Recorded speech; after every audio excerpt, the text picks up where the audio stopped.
সভাপতির বউ পর্দা করে না, সেক্রেটারির বউ পর্দা করে না, ক্যাশিয়ারের বউ পর্দা করে না, অনেক ইমামের বউ পর্দা করে না, অনেক খতিবের বউ পর্দা করে না, অনেক ওয়াইজের বউ পর্দা করে না, অনেক মুসল্লির বউ পর্দা করে না, অনেক হাজির বউ পর্দা করে না। আল্লাহর কসম হাজি, তোমাকে শোনায় যাই, শুনে রাখো, লেখে রাখো, মসজিদের সভাপতি লেখে রাখো, সেক্রেটারি লেখে রাখো,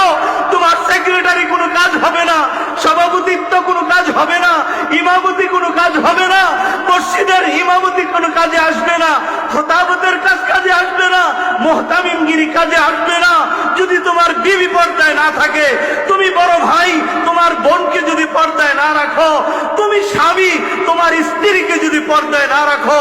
মদিনার নবীর ঘোষণা শুনে নাও। আল্লাহর নবী বলেছেন, এই সমস্ত নামাজি, এই সমস্ত হাজি, এই সমস্ত আলেম যারা নিজের বউকে পর্দায় রাখে নাই, নিজের মাকে পর্দায় রাখে নাই, নিজের বোনকে পর্দায় রাখে নাই, অটোমেটিক হাসরের ময়দানে এদের কপালে লেখা উঠবে দ্য ইউজ।